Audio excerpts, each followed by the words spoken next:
Olanike Shitu. I'm the number 7 daughter of Alaji SM Shitu. My dad was really a nice man. He trained all of us. We are 26 in numbers, and he was the only one. Our mothers are there. They were the one doing the babysitting job and the taking care. But the monetary aspect, my dad was the real man, a real good man. He was there for us. Even when he was thick or thin, he was the man, a real good man. And we're gonna miss him so much. We're gonna miss him so much because I talk to him virtually like every day. For his 90th birthday, he really wanted the 98th birthday. We were like, oh, can we move it forward? He was like, no, no, I want it on my birthday, and we had a good, big birthday for him, and he was happy. We thought he wasn't gonna die anymore. His life changed. He was like a happier person, not quite like few, like maybe 3 days or 4 days ago. I got a call from my niece. It was like, oh, dad is not eating. I was like, how? What's going on? Then I switched on to the WhatsApp video, and I saw him. I was like, oh my God, Baba is ready to go. And she was like, no, he's just weak. I was like, no, he's not just weak. Place him like this. Then I started babysitting him. I will be on the video call all night, switching from one phone to the other, trying to make him like make him be at the best situation, like at the best I could take care of him. Then the next thing, like 2 days ago, we were like, I was like, oh, place Baba like this, and it just dropped his head. I was like, no, Baba is gone. They were like, no, Baba is not gone yet. Baba is just weak. He's sleeping. I was like, no, what I'm saying is like auspice. And they were like, oh, no, Baba is not ready to go. Then I was like, okay, let me just put on the phone. Let me take, I cried a little bit. Then I was like, let me put on the phone. Let me go sleep for like 30 minutes. Then I put down the phone. It was like 20 minutes. My phone rang, and I was like, what's going on? And they were like, Baba is gone. I was like, I knew it. I said it, that Baba is ready. But man, I cried. I cried because we're going to miss him. He was really good, and he makes sure he talks to us like 2 times or 3 times in a week. Then anytime it's weak, anytime they call us, anytime he's transiting into a new age, anytime he's sick, they'll call us. In America, they'll be like, oh, Baba is not feeling good. We'll call him on video. We'll be like, oh, Baba, what's going on? Baba will be like, no, I'm fine. It's not time yet. When it's time, you know. When it's time, you know. So don't be scared. It's not time yet. I'll be like, oh, okay. Okay, so how are you feeling? What's going on? He will tell us, oh, I'm feeling pain all over. I'll be like, okay, go get the doctor. Go get the doctor. They'll take care of him, and he'll feel better, like a couple of days. Then it was like when we called Baba this time, I'll be like, this will be like the 15th or 20th times, you know. This time when we called him, when they said Baba wasn't, it was like, are you on your way? I was like, damn, this man is so ready. He was like, I said, I'm not on my way yet, Dad. They're just telling us now that you're weak. He was like, okay, so when are you coming? I was like, okay. Then I called my other siblings. We were on video call. Then we got our ticket right away. Then boom, he couldn't wait. It was too late. America is just too far. It was really, really late. By the time we got here, we had to go take our shower. They buried him, but we made it down. So I'm so happy for that. I will be really missed. You will surely be missed by everybody, even everybody in Layepe. I think is the real role model in Layepe. He coordinates everything. They see him as a man with good sense of humor. He has that. Anytime you need any advice and you go to him, girl, you're gonna get a solution. Man, I don't know how I'm gonna do my life now. I need a man in my life, a real man like my dad. I have a man though, but I need somebody like my dad. He is smart up there. He knows what to tell you, when to tell you, and you could tell he has 7 wives, and he could control all his home. We all grew up together, we lived together, we all lived together, all the wives and the children. We all lived in the same house, in the same household. Anytime there's quarrel, he's in charge. He's always in charge. Some men won't be able to handle the situation, but he was really smart. He knows how to handle every situation. I'm just going to say, I love my daddy, but God loves him more. Okay, orúkọ mi ni Monisola ọmọ Shitu ọmọ Baba Adini of Layepe. I can't even refer to him as late. I can't even believe my father is gone. So ọmọ Alhaji Prince Mobolaji Shitu Baba Adini of Layepe. So Baba Adini, he was a wonderful father. To tell you what I will miss most about him, ma sọ pé Yorùbá máa ń pálòwé pé ìyá ni dígí, bàbá ni bẹ́ẹ̀ ni pé ìyá ni wúrà, bàbá ni dígí. Fún èmi, ìyá àti bàbá ni wúrà àti dígí. Bàbá dúró ní dúró wúrà àti dígí fún mi náà, bí ìyá náà ṣe dúró ní dúró dígí àti wúrà. Nítorí náà gbogbo nǹkan ni mo máa fi mí sí bàbá mi. Alámọ̀ràn mi ni wọ́n, olóòótọ́ mi ni wọ́n. Tí ọ̀rọ̀ bá rú mi lójú, màá pe bàbá. Bàbá bá mi sọ òótọ́ ọ̀rọ̀ bó ṣe yẹ. Wọ́n á advise mi as an experienced man, as a father, as bàbá tó care nípa ọmọ. Mo máa ń pè wọ́n ní abiyamọ tòótọ́. Mo máa ń pè bàbá ní bàbá tó jẹ́ pé wọ́n wá sílé ayé wọn to be a family man. Bàbá tó wà worthy of emulation. Òun ni bàbá mi. Gbogbo nǹkan ni wọ́n fi wùn mí ní bàbá, wọ́n fi wùn mí even ní ọkọ. Mo wish kí ọkọ mi lè rí bí bàbá mi ṣe rí. Gbogbo nǹkan ni wọ́n fi wùn mí pátá. Gbogbo nǹkan dẹ̀ ni máa fi miss wọn.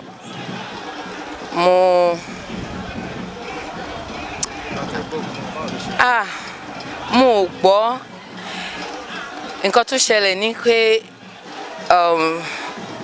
just 3 days ago or 3 to 4 days ago, Babako suddenly became very weak.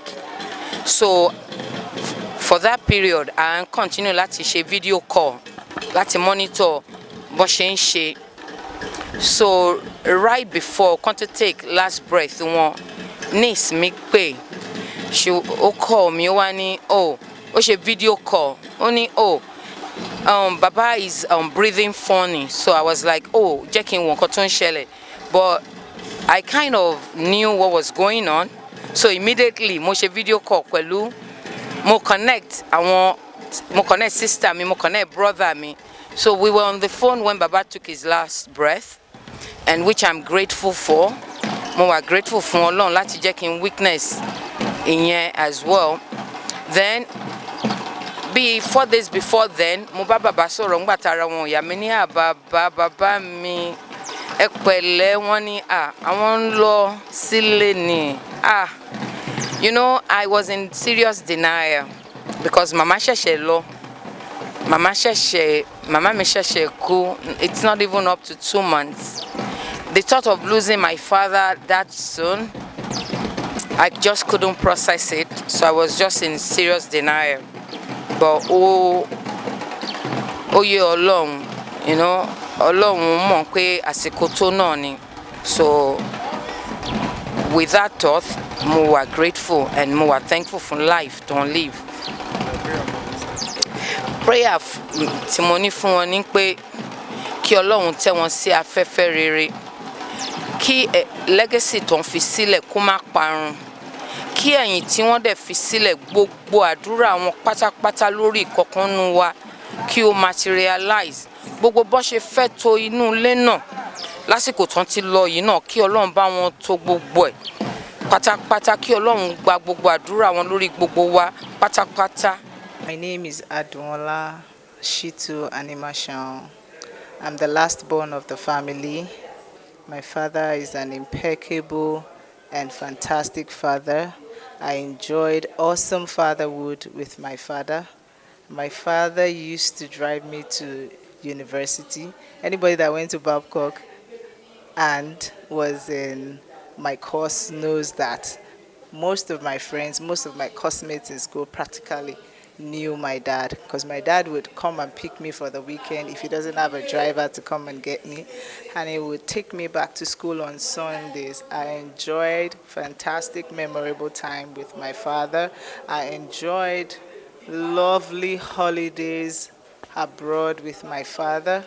I used to share my holidays with between my father and my mom when my mom was alive as well. But I would say I was closer to my dad, and I spent more of my holiday time with my dad when I was young and when I was growing up. I've had good and bad times with my dad. When I finished my master's degree in London, my dad, it was more than happy to go with me for my graduation. That was almost about one of his last trips abroad, because at that time he was already getting old. He was already close to 80s and he wasn't too agile for traveling, but we had a memorable travel, and I was happy he was able to do all of that for me before he passed out. So it's passing out really. We were a little bit prepared, even if we were a bit in denial, but we're a little bit prepared because they called us. They gave us a distress call on Thursday to let us know that he wasn't feeling too good, and all of a lot of his kids turned up there, and we went to check him, and we spent memorable last time with him. I was happy I was able to make it on that Thursday. If I had procrastinated and I had missed it and I got the call on Saturday that he had passed, I would be really upset with myself, because really we all claim to be busy, but we're not so busy until we hear the bad news that gets us out of our business. But I was happy I sacrificed that Thursday, and I came down to see him. He saw me, he laughed with us, he spoke with us. you know I would miss all my fond memories with him. He used to request that we give him a call every Friday, because Friday is Jumat for us Muslims. So Friday is like his own Sunday. So he always wants his kids to give him a call on Fridays. Like, if you're so busy and you can't call me every day, just give me Friday. I only want to hear from you Fridays, even if you can't do more than that. So we always make an attempt to call him on Friday, and he's always happy. He would ask you what any news. That's his slang. If he wants to hear what's going on with you, with people around him, he would ask you any news. And I'm always looking forward to have few things to talk to him about that would cheer him up and make him happy. So anytime I make those gestures with him and I tell him things happening in Lagos, he's always really, really happy to hear about it, and it just lifts up his spirits, kind of, and he stays on the line for minutes and up to an hour with me on the phone, trying to catch up with things he can't, actually come to Lagos to come and see for himself. So really, he spent his life well. He was hardworking. He was religious. He was a lover of children. He ensured all his children went to school and studied, and went more than just BSc level. And he made us all business oriented, because he is business oriented as well. He's an industrialist, and his factory functioned very well far and abroad. So I'm proud of him. I'm happy to be associated with him. He left a legacy. May Almighty Allah grant him Al-Jannah Firdaus, and may Almighty Allah forgive all his shortcomings. I would definitely miss him.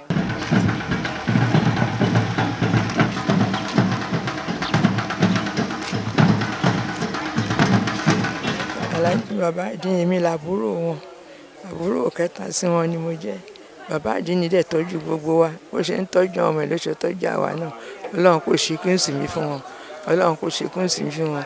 Ó fàyà wọn balẹ̀, ó fi ilé balẹ̀, ó fà wá náà láyà balẹ̀.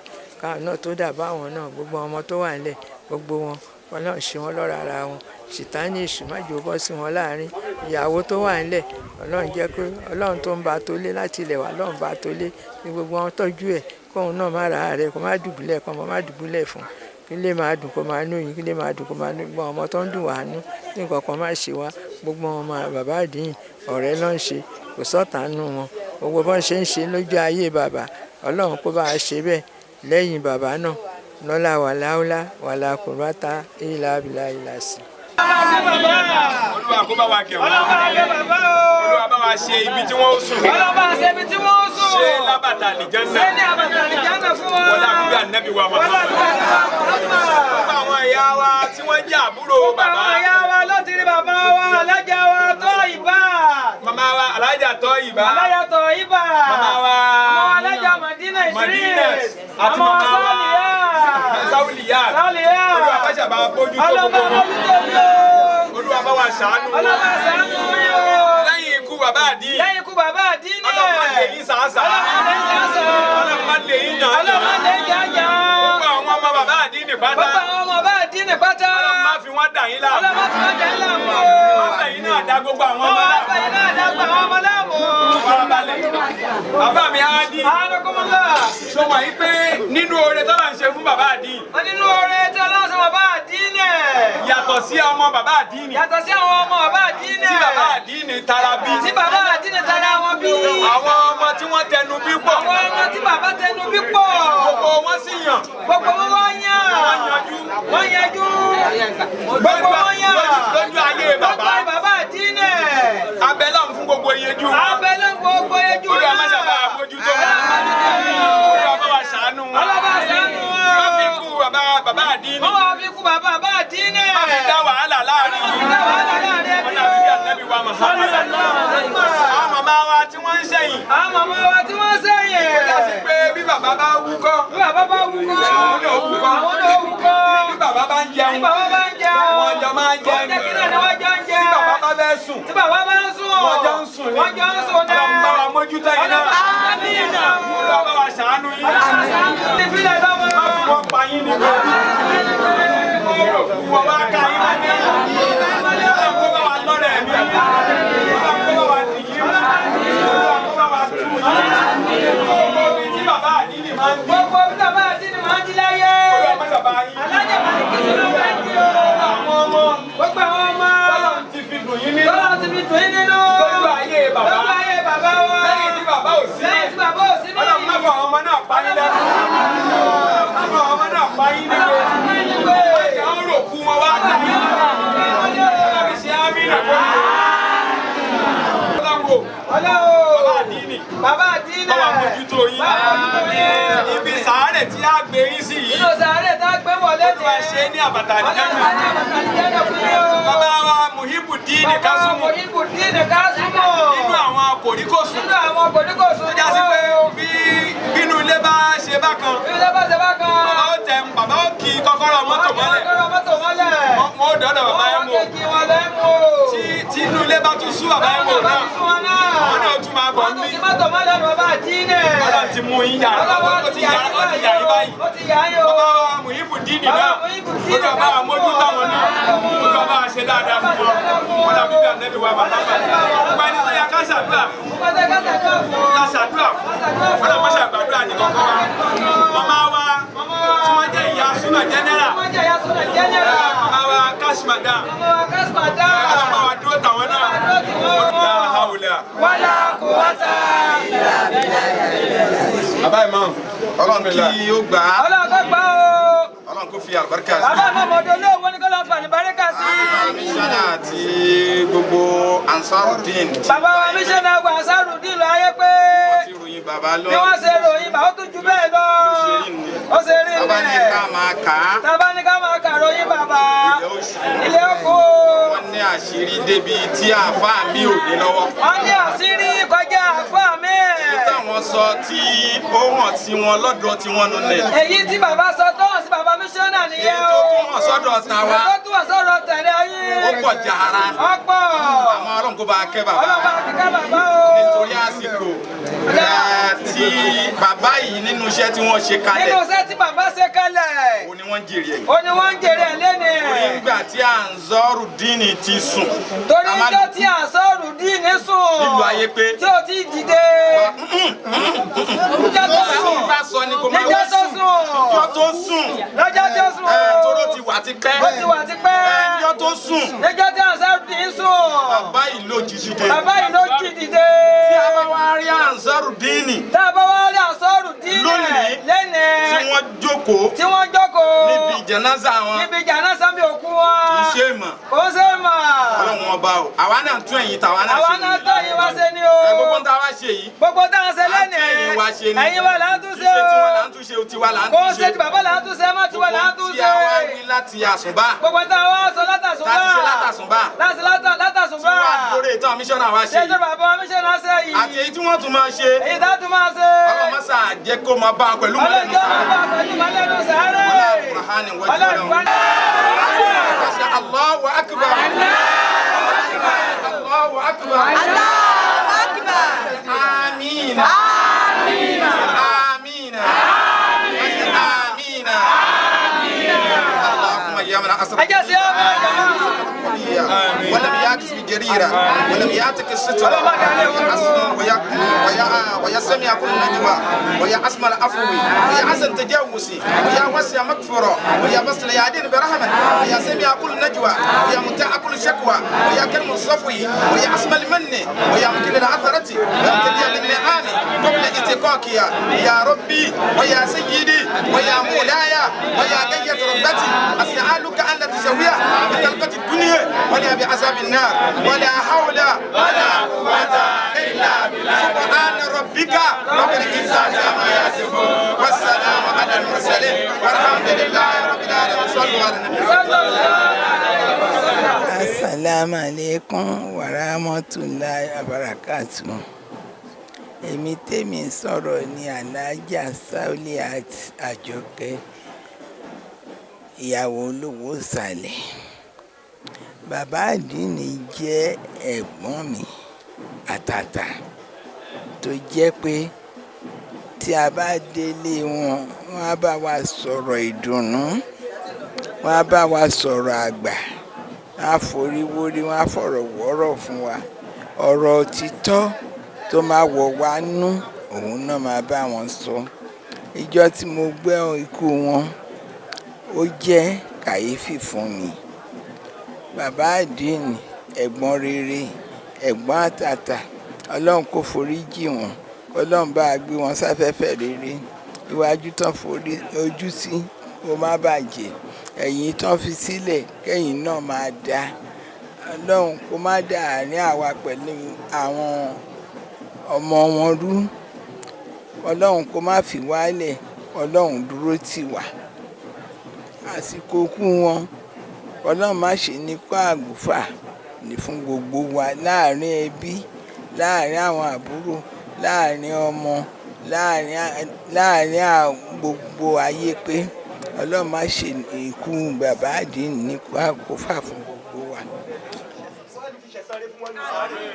بسم الله الرحمن الرحيم الحمد لله رب العالمين الرحمن الرحيم مالك يوم الدين اياك نعبد واياك نستعين اهدنا الصراط المستقيم صراط الذين انعمت عليهم غير المغضوب عليهم ولا الضالين استغفر العظيم الذي لا اله الا هو القيوم استغفر العظيم الذي لا اله الا هو القيوم استغفر العظيم الذي لا اله الا هو القيوم اللهم صل على سيدنا محمد فاتر ما قلت القادر وسبق على نصر بالحق وعلى الى صراط المستقيم وعلى اله كرم دار العظيم اللهم صل على سيدنا محمد الفاتح لما قلت القادر وسبق على نصر بالحق وعلى الى صراط المستقيم وعلى اله اللهم صل على سيدنا محمد الفاتح لما سبق على نصر بالحق وعلى الى صراط المستقيم وعلى اله سبحان ربك رب العزة عما يصفون والسلام على المرسلين لا إله إلا الله لا إله إلا الله لا إله إلا الله لا إله إلا الله لا إله إلا الله لا إله إلا الله لا إله إلا الله لا إله إلا الله لا إله إلا الله لا إله إلا الله لا إله إلا الله لا إله إلا الله لا إله إلا الله لا إله إلا الله لا إله إلا الله لا إله إلا الله لا إله إلا الله لا إله إلا الله لا إله إلا الله لا إله إلا الله لا إله إلا الله لا إله إلا الله لا إله إلا الله سيدنا رسول الله عليه السلام. بسم الله الرحمن الرحيم لا إله إلا هو الحي القيوم لا تأخذه سنة ولا نوم له ما في السماوات وما في الأرض من ذا الذي يشفع له باسمه يعلم ما بين أيديهم وما خلفهم ولا يحيطون بشيء إلا بما شاء وسع كرسي السماوات والأرض ولا يؤوده حفظهما الرحمن الرحيم إلى في ليلة القدر وما أدراك ما ليلة القدر ليلة القدر خير من ألف شهر تنزل الملائكة والروح فيها بإذن ربهم من كل أمر سلام هي قامت لا يقدر حتى صرتم القابر على سوف تعلمون ثم على سوف تعلمون على لو تعلمون الجحيم لترون الجحيم ثم لا ترون اليقين ثم لا ترون يومئذ الجحيم. بسم الله الرحمن الرحيم قل هو الله احد الله الصمد لم يلد ولم يولد ولم يكن له كفوا احد. قل هو الله احد الله الصمد لم يلد ولم يولد ولم يكن له. بسم الله الرحمن الرحيم قل هو الله احد الله الصمد لم يلد ولم يولد ولم يكن له. بسم الله الرحمن الرحيم تبارك الذي بيده الملك وهو على كل شيء قدير الذي خلق الموت والحياة ليبلوكم أبدا الذي يزول لك رزقه ولا تجد كل هو الذي أنشأ كل نفس ونفسها ولم يكن له شبه كل هو يتابع لا يشاء ويكون مزاج الصالح ولما العلم عند الله عندما نزوم به ولا يوسف عليه لك أنفعهم قل أعطيتنا أكمل الله وهو يمن أبصر عليم كل هو الرحمن عمل به فإذا قلنا قل أعطيتنا أسماءه قال فمن يأتيكم بماء الله رب العالمين.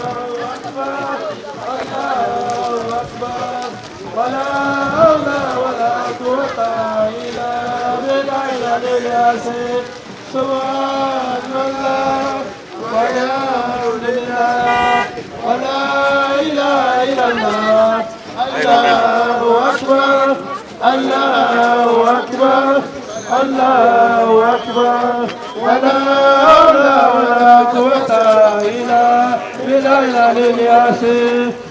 bàbá wa Alhaji Shitu ọlọ́mọba tẹ̀wọ̀n sáfẹ́fẹ́ rẹ̀ nígbà ayé wọn èèyàn gidi ni wọ́n ẹlẹ́sìn ni wọ́n ẹni tó mọ inú rò dáadáa ni wọ́n tọ́jú àwọn ọmọ wọ́n tọ́jú ẹbí wọ́n dẹ̀ jẹ́ èèyàn kan tó níbẹ̀rù Ọlọ́run lọ́kàn àgbà nínú àdúrà kí ó tó di wípé a fẹ́ ọmọ wọn sí ààfin ọba ọlọ́jà Ẹ̀pẹ́ gbogbo ìwà tí wọ́n ń hù pẹ̀lú wa ìwà abiyamọ gidi ni wọ́n ń hù débi wípé àwọn pẹ̀lú ọba ọlọ́jà Ẹ̀pẹ́ àárín wọn dánmọ́rán látìgbà tí wọ́n ti jọ fẹ́ ọmọ ara wọn nígbà tí a ti gbọ́ pé bàbá wa jáde láyé ó dùn wá lọ́pọ̀lọpọ̀ ṣùgbọ́n kò sún ta fẹ́ bá Ọlọ́run ọba ṣe àwa gbàládùá pé Ọlọ́run bàbá wọn kó bá tẹ́ wọn sáfẹ́fẹ́ rí